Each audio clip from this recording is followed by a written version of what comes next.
En este documental vamos a hablar sobre la situación que se vivió en España durante los años 60 y 70. Vamos a abordar temas desde lo social a lo político o económico, haciendo especial hincapié en cómo lo vivió la juventud. Para ello vamos a utilizar testigos desde licenciados en historia que nos pueden contar su punto de vista hasta personas que realmente vivieron esas circunstancias.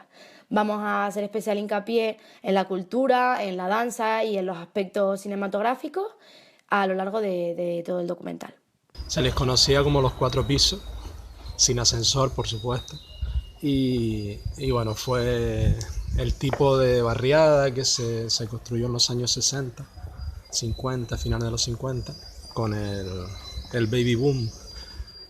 Fue un momento en que la ciudad creció mucho, mucha inmigración de otras islas principalmente, y bueno, eran familias numerosas, de 5 o 6 hijos.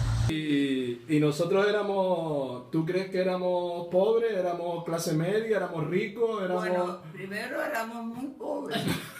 Sí. Porque por lo que estás contando parece que es que éramos como ahora una familia de las chabolas, ¿no? Entonces no se ganaba mucho dinero. Al principio de estar aquí en la fábrica, los sueldos nunca fueron muy elevados. Era una fábrica así importante, pero los sueldos no eran bollantes.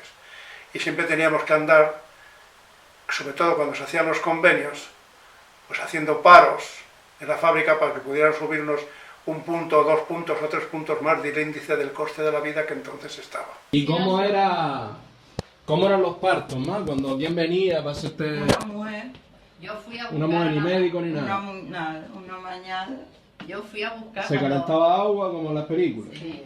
Papá no estaba. Cuando nació Papá Mercy, estaba papá no estaba yo aquí. Mercy con nació mamá. aquí, en Mercy el nació año acá. 63. Sí. Mi mamá me dijo, Puri, vete a buscarme a la matrona. Y fui a buscar Y la a matrona era una que ni título ni señora. nada. Nada. Pero, Sí, pero bueno, porque papá tenía un negocio y todo. Papá ¿no? ganaba. Hacía cartucho. Hacíamos cartuchos. De los cartuchos de cemento que botaba, los limpiábamos, quitábamos los de fuera y hacíamos cartuchos, hacíamos jabón. Todo eso era alquilado en la habitación ahí debajo de Casa Clementina. Personas de pueblo, con lo cual para ellos, cuando saltamos a la democracia, que yo ya entro en una edad adolescente, ellos ven eso como algo fuera de lugar, pero totalmente fuera de lugar. Quizás una persona que haya vivido en una gran ciudad, ese salto a la democracia lo vea de otra manera, lo vea como más suave, cosa que aquí en un pueblo, el que una hija, sobre todo, porque las mujeres con los hombres siempre ha habido una diferencia, que no debería, por supuesto, pero la hay, o la ha habido, que salte, salga de discotecas, escuche la música que quiera, se ponga el tipo de ropa que le dé la gana, en un pueblo siempre se ha visto muchísimo peor que se pueda ver en una gran ciudad. A este edificio, que se llama el Edificio España, le llamaban el Muro de la Vergüenza porque decían, es el que se ve desde la parte baja de la ciudad, y decían que era un edificio que se había hecho para tapar la barriada. Y bueno, estos ya eran casas particulares que había que comprarlas, las otras eran casas que entregaba el Patronato de Vivienda. Una iglesia también construida pues, en los 60 con los cánones estéticos de esa época, cuando empezaba a producirse el fenómeno de los barrios, y cambió mucho con el Concilio Vaticano II, cambió mucho, las misas se dejaron de hacer en latín. Mi padre me contaba las misas en latín, que las señoras tenían que venir con velo para entrar en misa. Y bueno, en los 60 se produjo un cambio muy importante también en la arquitectura de las iglesias. Pues hoy está cerrada, pero el espacio interior es muy moderno para la época, muy vanguardista. Y bueno, se trataba de manifestar también en la arquitectura esos nuevos tiempos que eran los 60 y los 70. Vivíamos en una habitación y no había baño. Y yo me acuerdo Sí, cuando venían los vecinos a llamar por teléfono, a ver la tele, porque papá tenía tele, no tenía tele casi nadie. No, venían los vecinos. Pero Y las películas del Gordo y el Flaco y todo aquello que proyectaba. estaba en el... Y en total el que nos cabildo. ponían películas. ¿Te acuerdas que era una tela blanca? Sí, sí. Y venían vecinos. Los y todo. vecinos y todo. En los años 60 terminó la etapa de los años negros de la economía española. En primer lugar, por la aparición de la publicidad y por el gran avance de las nuevas tecnologías, sobre todo por la televisión. Otro factor importante fue la gran emigración de la población del campo a la ciudad, así como a otros países de Europa, más industrializados como por ejemplo Francia y Suiza. De hecho, una gran parte de las divisas enviadas desde estos países sirven para financiar el desarrollo español de estos años. Más de 3 millones de personas experimentaron este fenómeno. Esta gran industrialización además genera otras medidas como la incorporación del subsidio de paro que hasta entonces no existía. Por otro lado, el plan de estabilización produce en los años 60 un espectacular desarrollo económico. Durante esta época España mantiene un desarrollo anual del 7%. Es tan notable el progreso que el propio régimen lo califica como el milagro español. El nodo se aprovecha y hace muchísima propaganda sobre este hecho para contentar a la sociedad. Los aviones que surcan nuestro espacio, las líneas de transporte, los chorros de agua que ríen en los aliviaderos y el humo de nuestras chimeneas, que no es el humo de una vana ilusión, sino el testimonio real de un esfuerzo logrado, son el feliz augurio de un brillante porvenir industrial de la España actual. Otro fenómeno importante fue el turismo de sol y playa, del que disfrutaban más extranjeros que españoles, atraídos por los bajos precios que había en España en ese momento. En los años 70, y después de una década de espectacular crecimiento, España ya ha dejado de ser un país agrario y subdesarrollado. Esto lo sabemos gracias a datos como la renta per cápita, que superaba casi los $1.000, generando así una sociedad moderna y urbana, cada vez más consumista que se asienta, generando una gran clase media que décadas antes no existía. En general, en estas 2 décadas la sociedad evoluciona, se estabiliza y es cada vez más consumista y europea. Eran escuelas nacionales de muchos niños en las aulas y bueno, pues ese era el estudio que había, la educación primaria, no había otra entonces, porque nosotros no teníamos posibilidades, una vez terminada la educación primaria, pues poder acceder a la universidad, puesto que entonces todavía era muy poca gente la que podía ir a las universidades porque no tenía medios, y becas pues no había. En primer lugar, durante un primer franquismo hay que tener en cuenta que la educación se entiende exclusivamente como un vehículo transmisor de ideología, por lo que esta va a pivotar esencialmente en base a 2 focos, catolicismo y patriotismo. De hecho, entre 1938 y 1949 se promulgan hasta 4 leyes educativas que vienen a sancionar esta línea.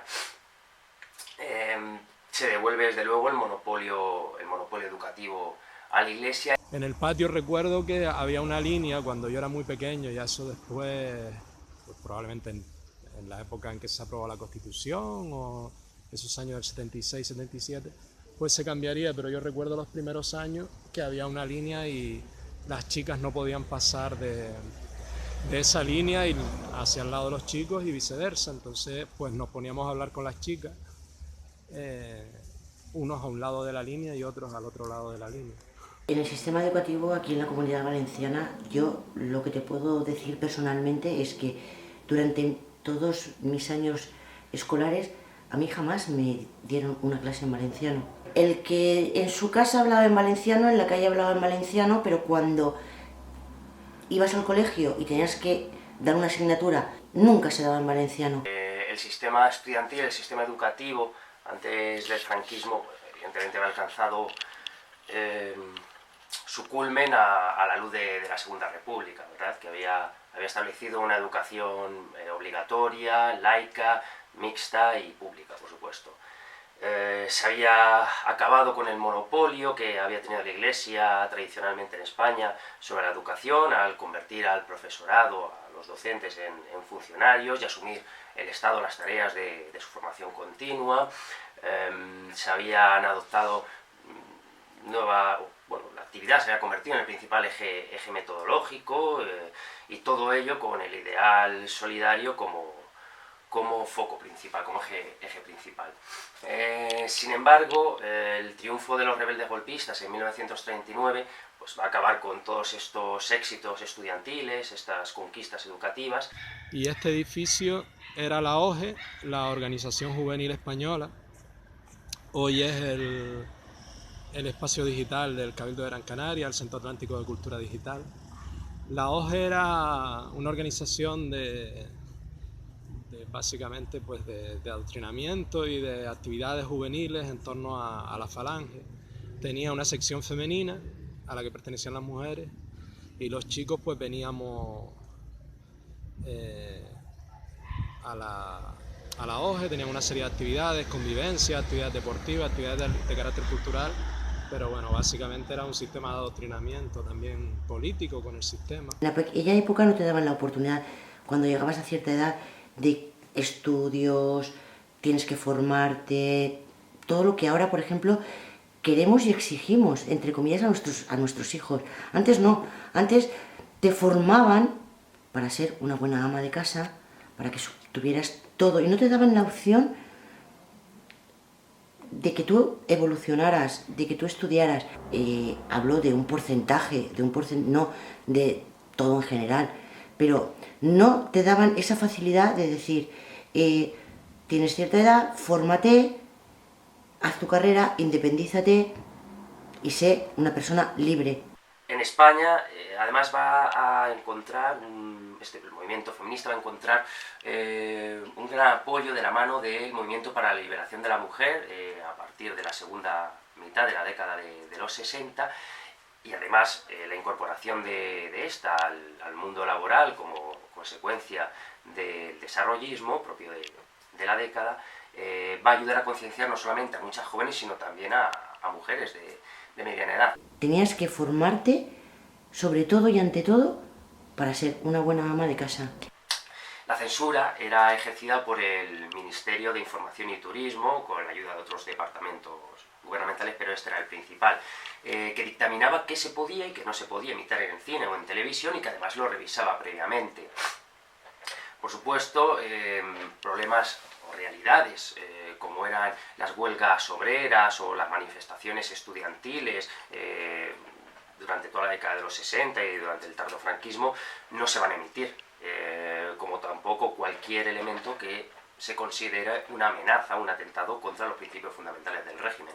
Más que nada la tele antes, como era para criticarla, porque se veía naturalmente que lo que salía en la televisión estaba todo amañado, porque allí tampoco, como no había libertad de expresión, tampoco se podían expresar, porque la gente que iba a hablar en la televisión iba bajo unos guiones que de esos no se podía salir. Y si alguna cosa de esas se hablaba, pues naturalmente eso no iba a salir después en televisión. La industria cinematográfica española se sume en una profunda crisis, por varios motivos. En primer lugar, porque la conflictividad social del momento hace que Franco nombre un nuevo gobierno que va a suponer, entre otras cosas, un regreso a la censura férrea, encabezado por el nuevo ministro de Información y Turismo, Sánchez Bella. Esto va a hacer que se produzcan numerosas fricciones, sobre todo entre el Ministerio y productoras extranjeras, lo que se va a traducir en una reducción considerable de las inversiones que vienen de fuera en el cine español. Aquí había un cine de barrio que se llamaba el Cine Plaza, que normalmente ponían películas pues no del momento, sino a lo mejor de 20, 25 años antes.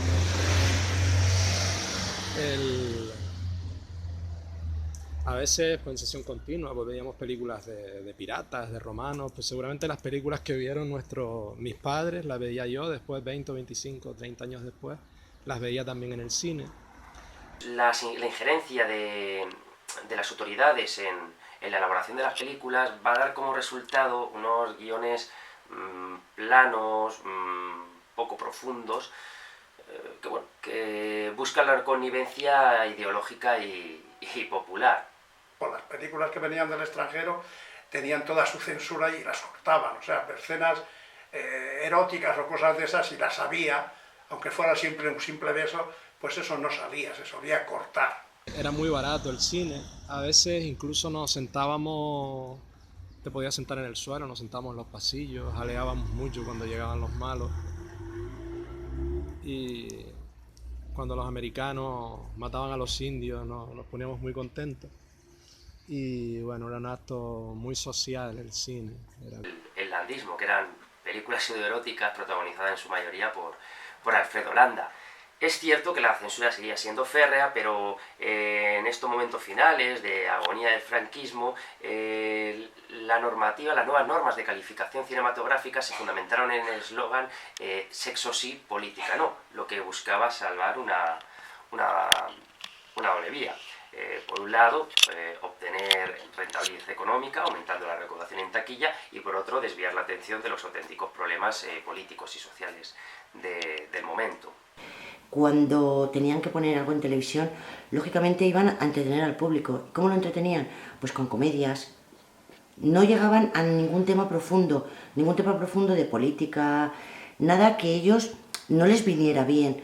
¿Entretenimiento? Pues nada, ponían una comedia, pero sí que en muchas ocasiones esas comedias estaban enfocadas a lo que es conventos, monjas. ¿Puede haber una relación? Pues sí. Lo que es esa dictadura, ese franquismo con la religión, pues vale, está bastante enlazada. Pero a la vez a nosotros nos los transmitían como ellos querían. ¿Cómo? Como una comedia. Nos entretenían, nosotros estábamos bien, entonces ellos contentos y la otra parte contenta también.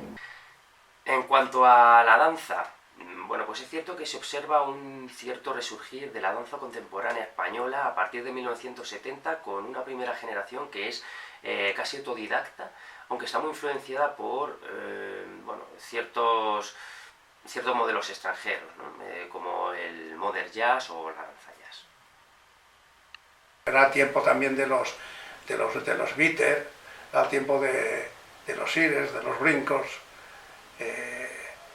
Bueno, yo tengo experiencia ahí porque yo también era músico y también cantaba, y entonces, bueno, pues cantabas por las canciones que se cantaban de Portositos, de Manolo Escobar, del dúo dinámico, pues toda esa música era la que no tenía mucha trascendencia, ¿no? Aparecieron los cantautores que hacían un poco la crítica del franquismo y demás, y lo cual antes era imposible, impensable.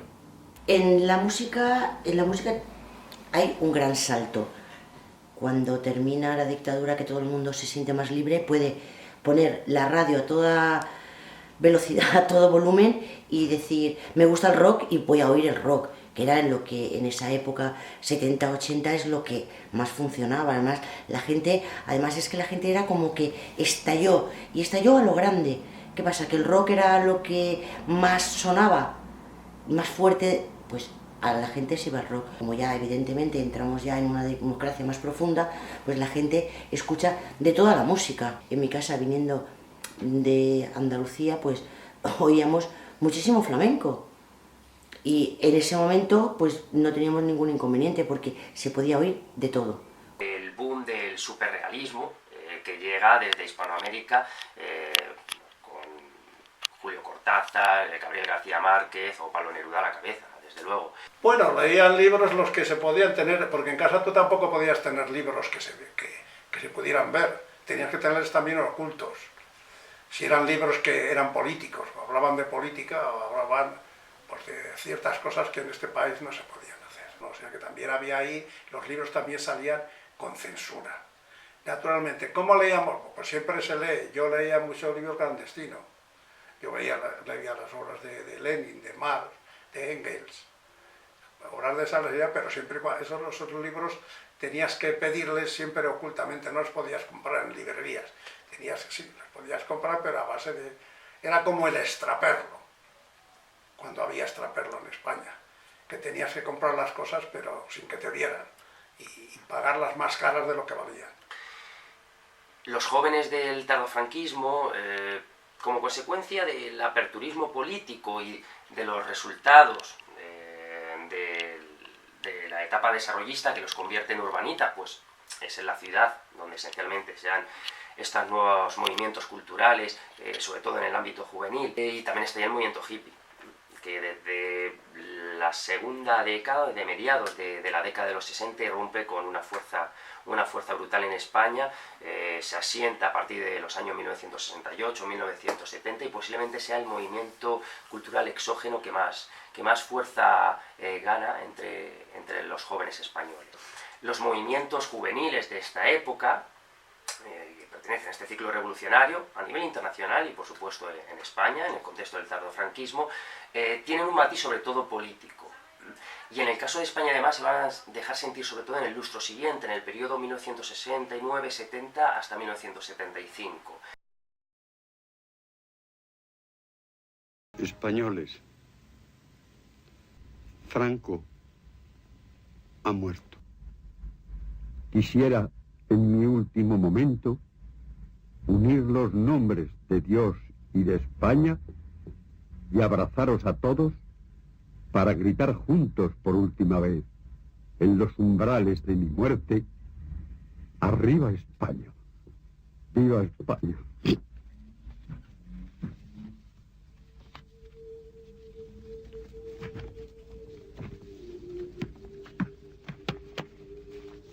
Hombre, la muerte de Franco se vivió con mucha alegría, naturalmente, menos para los franquistas que lloraban y todo. Se había muerto porque, claro, se les acababa el chollo, porque ya sabían que otro no podía seguir aquello como estaba. Pasar de seguir unas normas súper estrictas a una libertad que, sobre todo la gente mayor, es que ni entendía. Bueno, pues sin duda la muerte del dictador fue saludada, fue recibida con alegría y esperanza por la mayoría de los jóvenes, una juventud ávida de libertad. No obstante, es cierto que hay que matizar que tras 40 años de franquismo se había engendrado una sociedad más que adoctrinada, sobre todo despolitizada.